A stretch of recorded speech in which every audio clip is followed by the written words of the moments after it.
Welcome to the Parenting with Impact podcast with your hosts Elaine, Taylor-Klaus, and Diane, Dempster, co-creators of ImpactParents.com, an online community, award-winning blog, and service organization helping parents all over the world to raise complex kids become capable, independent adults. Elaine and Diane are certified coaches with personal experience raising children with challenges such as ADHD, anxiety, and more, and extensive experience in guiding parents to raise their complex kids with confidence and calm. On the podcast, Elaine and Diane interview experts, bringing you cutting-edge information about your child's challenges, teach you real-life strategies to create lasting change, and demonstrate how coaching can guide you to parent your complex kids, one conversation at a time. For the essentials of Elaine and Diane's coach approach to parenting, download a free tip sheet at impactparents.com/podcast. Welcome, everybody. Welcome back to another episode of the Parenting with Impact podcast. I am so excited to have this conversation today with my friend, Nikki Kinzer, who is also a fabulous, brilliant educator and podcaster and certified ADHD coach. And she specializes in adults and college students with ADHD, and so brings a ton of wisdom. And Nikki is also the co-host of a spectacular podcast, Taking Control, the ADHD Podcast with Pete Wright. And so she has, like me, interviewed everybody in the realm of ADHD. And so she's got this wealth of knowledge from her own experience as well as those she's interviewed. And so I'm thrilled to have this conversation. We're going to get frustrated because we're going to want more and we're not going to have time. So just setting the expectation. Nikki, welcome. I'm so glad to have you here. And I'm so glad to step into this conversation with you. Thank you. Thank you for having me. I'm excited to be talking to you today. Is it fun to be on the other side of the microphone? It is. And it's a little, I have to be honest, I'm like a little nervous. I have these little butterflies in my stomach. Yeah. Well, let's play with your butterflies and make them go away. Okay. That's right. Okay. So let's start by just tell us a little bit about, what you do with families. And, we're here, our podcast is focused on parents. You work with young adults a lot. Mm-hmm. So tell us about the work you do with families with complex kids and how you came to be doing this. Yes. Well, so as I said in my bio, I work with adults with ADHD and also college students with ADHD. And, families are a part of that, because definitely I work with a wide range of different people and I have a lot of parents. I have a lot of fathers and mothers and they can either have ADHD or their kids have ADHD or in a lot of circumstances, everyone in the family Everybody has ADHD. It's a family affair. Yeah, except for maybe one person, and that might be the dog who has anxiety. I mean, so that's my house. Yeah. My dog's really on Prozac, I swear. I'm not kidding you. Mine is too. I swear to God. He just never knows where to go to the bathroom. It's like, it's okay, just choose. You're going to be fine. And then, of course, I work with college students who, for the most part, they're the younger college students. They're just launching out from mom and dad, and they're 18, 19 years old, just starting out on their own. And so there's a lot of conversations with the students and with the parents at the beginning part, for sure. Yeah, setting the stage. So how did you get to be doing this work? Why this? Yeah, it's really interesting. Back in 2008, I was reading a newspaper article in our local paper, and it was about a professional organizer. And when the local paper went to do a search on professional organizers in my hometown, they couldn't find anyone. They didn't have them here. And I had never thought of myself as an entrepreneur. I never thought of myself as a professional organizer, but something just sort of tugged at me like, I wonder if I could do this on a part-time basis, still be with my kids, and because they were quite young at the time, and see what would evolve. And so I started doing professional organizing, and that's when I started working with Pete, who is my co-host. He's been with me since day one, and did professional organizing for a couple of years, about probably 2 or 3 years. But this is what I found, probably no surprise, is that many of my clients had ADHD. And shocker. Yeah. And I realized very quickly that they needed something different, and they needed a different way to look at organization.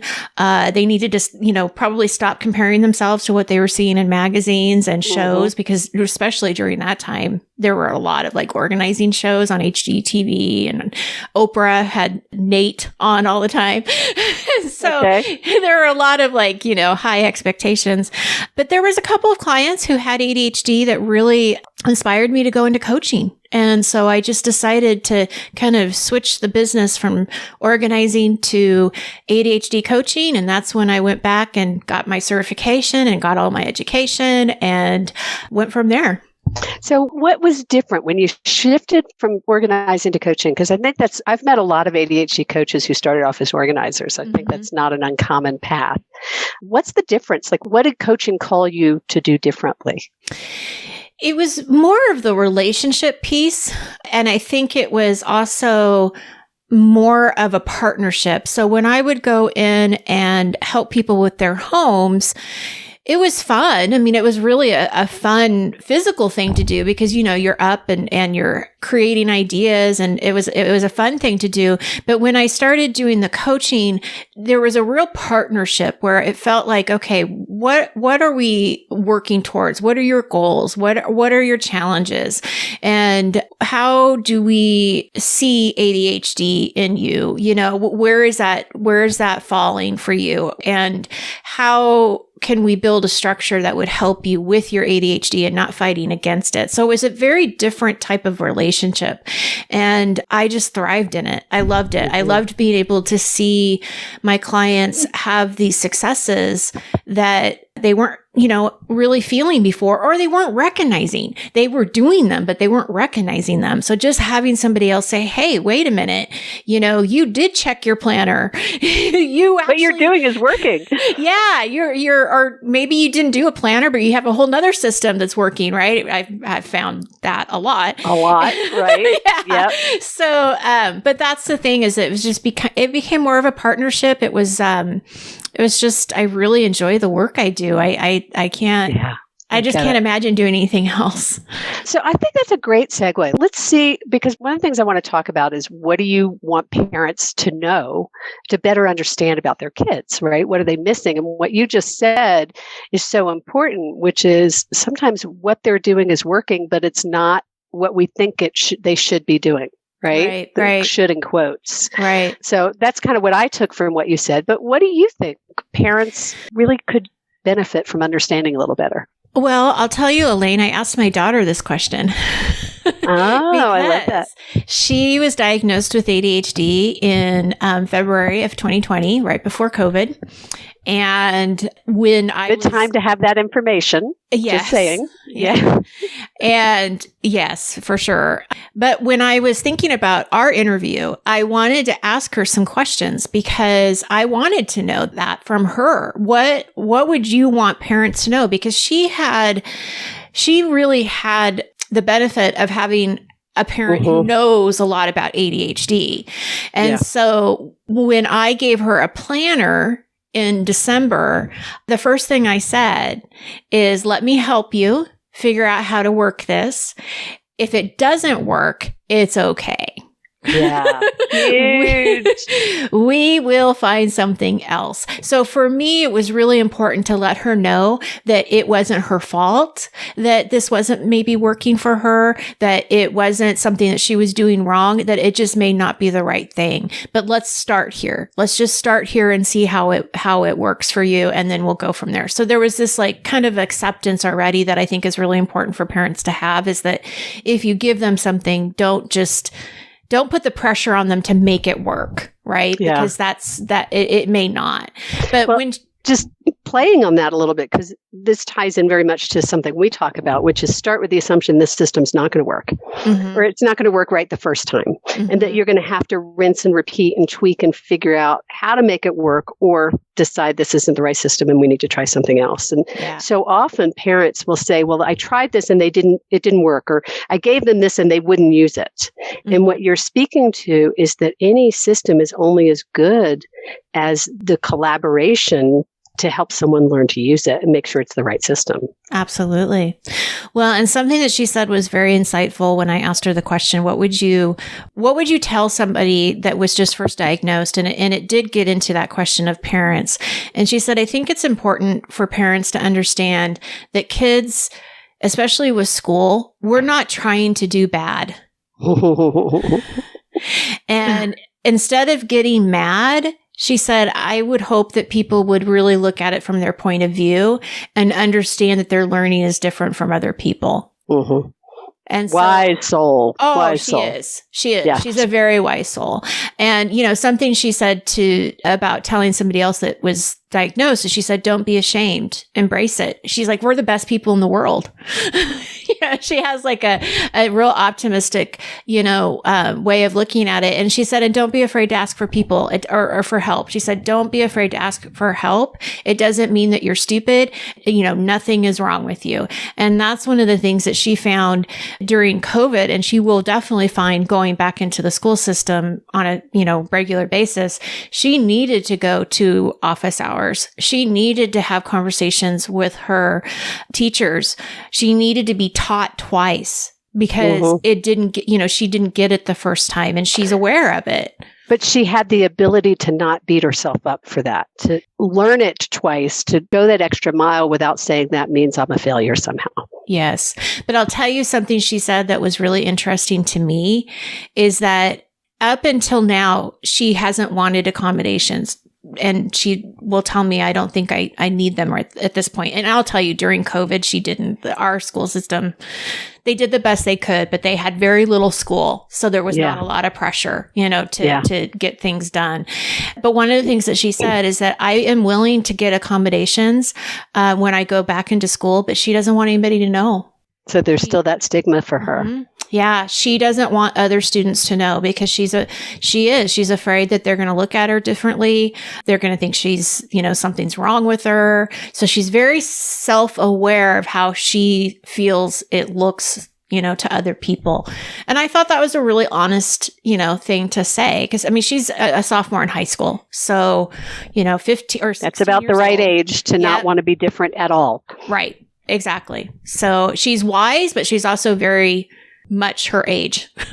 Well, what I love about that, that's really an important message for parents is we may be wise and right or whatever, but we're still dealing with these like developing humans who are hormonal kids or teenagers or, we still have to recognize where they are and meet them where they are. Right. Right.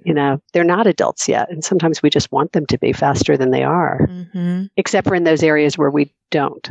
Right. Exactly. You can stop growing now. Yeah.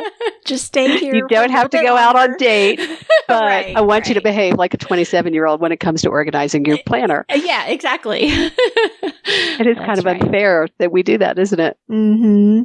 So that's a lot of wisdom from her. So what I heard was ask for help, don't be ashamed, but also for parents, be real. They're teenagers or, they're kids and they don't want to be different.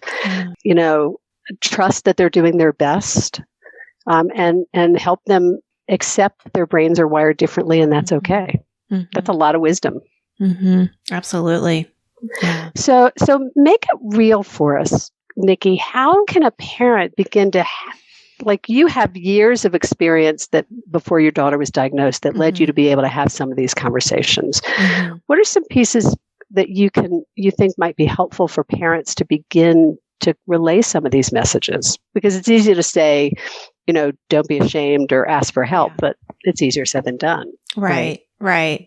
Well, I would say that probably, especially if the diagnosis, I guess it depends. I'm thinking out loud here.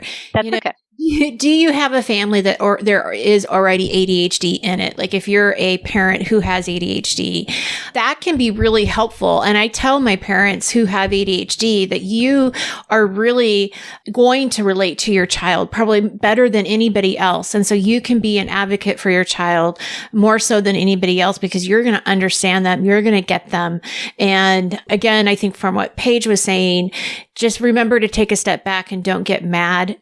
Understand the situation first and see what's happening. And the other thing to what you're saying is that you understand how ADHD shows up for you. Mm-hmm. That doesn't mean you know how it shows up for your kid. Right. And so there's a process of learning, well, what is it for them and helping them understand themselves and not saying, well, because I do it this way, they should do it this way. Oh, right. Yeah. Because that absolutely may not be the case. And if you don't have ADHD, I highly recommend that you educate yourself as much as you can about it and, go to therapy, go to a family therapist to understand ADHD.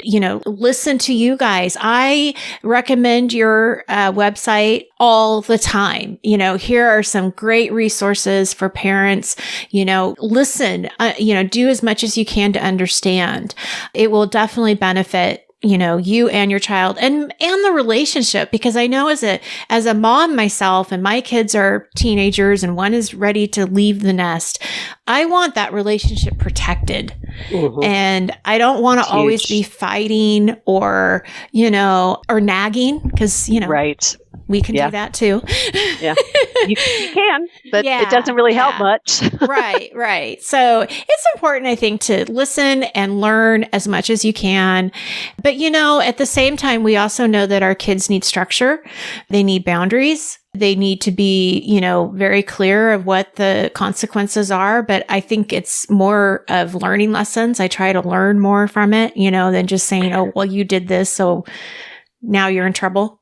So at Impact Parents, we do a lot of work around collaboration and talking with our kids and building relationship and learning how to have those conversations. And that's kind of the subtext of what I'm hearing you saying, is that, stay in relationship.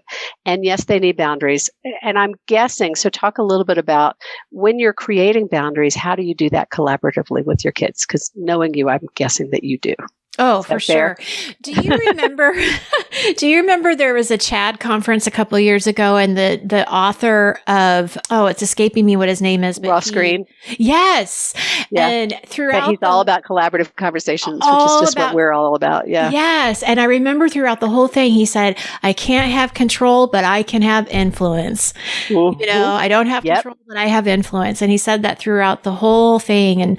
And I think that that's true. And I think that as they get older with teenagers, it is a power struggle. And so we have to, as parents, to really understand what we want, what is important and what's not. Yeah, because your teenager is going to fight you to the end.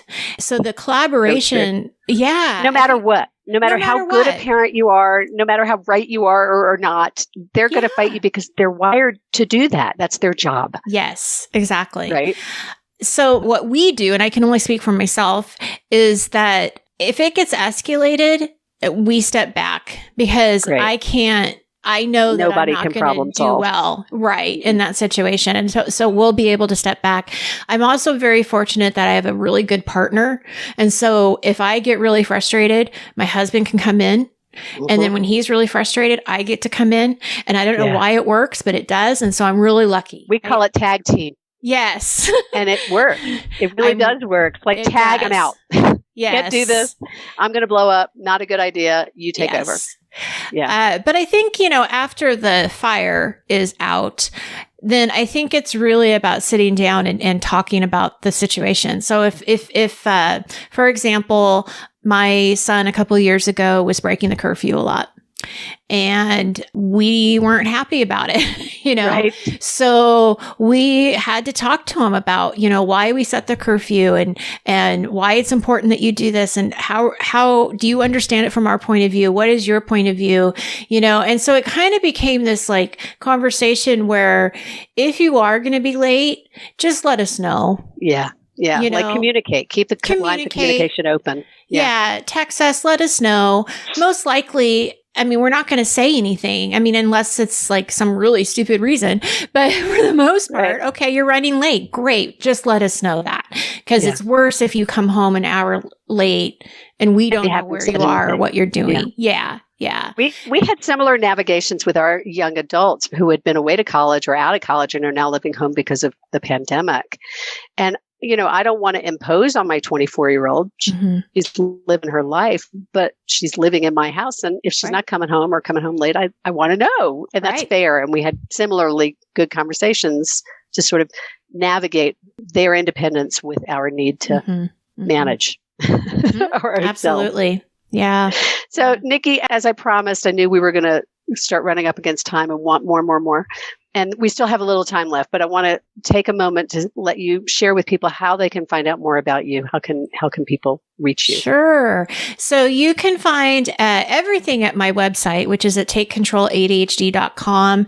It has my coaching services. It has the online courses that I offer, all of the podcasts, episodes, and where you can find the podcast. And also we have a blog as well that coordinates with what we're talking about in the podcast that week. So you can find all of that there. So that's probably the best place to go. Awesome. So takecontroladhd.com. Yes. Awesome. So, okay. So now we get to go back and continue our conversation. But great. Commercial breaks are very important. We have to have those. Yes. So what would you like people to take away from today? I'm trying to get a sense of this conversation is really about, it's not just about organizing and coaching, but it's about, how do we navigate important conversations to stay connected to our kids, right? So listening, really listen to what your kids are saying. And I think that if they're coming to you, and they may not, like my daughter came down the stairs one day in September of 2019 and said, "Mom, I think I have ADHD." I love this story. Okay. Why? She named off one of the biggest things is she noticed that one of her friends was doing something in 20 minutes that was taking her 2 hours. Mm-hmm. Great awareness. Well, and she had the wisdom to, the information to know what it would be. Yes. Because she was your daughter. Yeah. Right. And she took the test. She's a big Googler. She likes to self-diagnose herself. So she took the test and, she passed. Yay. But I think it's listening, because even if you're somebody that doesn't know a lot about ADHD and your kid doesn't know a lot about ADHD and you don't even know this is what it is, something's not quite right. And that's what you need to pay attention to. So if you notice that they're struggling or they're saying, "This is taking me so long and I don't really understand what the teacher's saying the first time," or "I find myself daydreaming," or whatever it is that child is experiencing, because they're not going to say that they have ADHD. They don't know, right? Now, if you have ADHD, you can really start paying attention to what some of those things are that they say, because then you can pick up on maybe this is what it is. But definitely listen, because I think that's the biggest thing. And it's not even with ADHD, because both of my kids have dealt with depression and anxiety.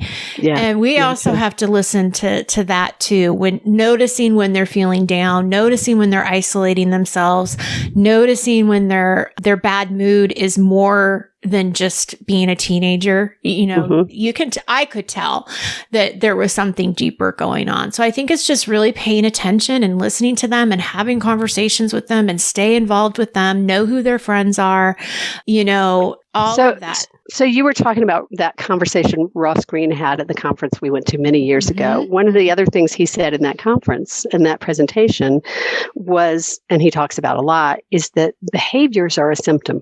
Mm-hmm. And if we stop seeing behaviors as a problem and we start seeing them as a symptom, then we can begin to explore what is a symptom of.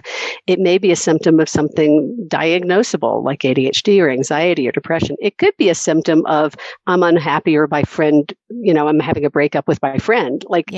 Who knows what it's a symptom of? But if we see it as a symptom, we're more likely to see them as needing our help and support instead of being naughty and difficult and disrespectful or lazy or, whatever language we ascribe to it that's not really true.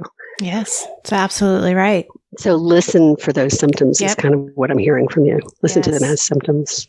Mm-hmm. Super. All right. Well, it's time to begin to close the conversation, sadly, but I've enjoyed it as always, as I always do. Thank you so much for having me. Truly a pleasure. So our guest has been Nikki Kinzer, and we're going to ask one more thing before we close up today, our final little fun wrap. Do you have a favorite quote or motto that you'd like to share with our community? I do. It is one of my favorite quotes, and I share this with my clients all the time. Courage does not always roar. Sometimes courage is the quiet voice at the end of the day saying, "I will try again tomorrow." Oh, that's so beautiful. I'm going to ask you to say it again because it's beautiful. Courage does not always roar. Sometimes courage is the quiet voice at the end of the day saying, "I will try again tomorrow." I love that. Courage is the quiet voice. It's beautiful. And that's a great reminder for all of us as we're parenting with complex kids is that not only do we want to muster the courage to get up and do it again tomorrow, because some days it can be really hard, but also to really call on that courage of our kids to realize that sometimes their roaring, may need us to pull out a way to empower them in a different way. Absolutely. Yeah. You think about all that overstimulation, all of that noise in their heads. Yeah. Yeah, for sure. Yeah. It's hard to be kids with complex issues. Just one more thing, because we're here and it's coming up. I was thinking about, we're taping this interview around the time of the Olympics in 2021. Yes. And I've been thinking a lot about what happened with Simone Biles this week and the courage that it took for her not to roar right out onto the screen, but to step back and say, this isn't safe for me. And how profound that is. And really what we want for our kids is to guide them to be able to take care of themselves, whatever that is. Absolutely. I'm glad you bring that up because yes, I was thinking about that too. Yeah. Absolutely. Yeah. My daughter said something to me last night. I'm like, I wrote her a letter. I wrote it on Facebook or LinkedIn or whatever, but I wrote it because I felt like she needed to be acknowledged because, there's all this noise out there, but to stand up and say, I got to take care of myself, even if at the cost of one of my greatest life dreams, that's a huge, juicy no. Yes. And a hard thing to learn to do. It is. Absolutely. So, yeah. It's an amazing story and give her so much credit for what she is going through. Yeah. True. All right. So again, our guest has been Nikki Kinzer, and you can find more about her at takecontroladhd.com. Nikki, thank you as always for your insights, your wisdom, and your fabulously positive attitude.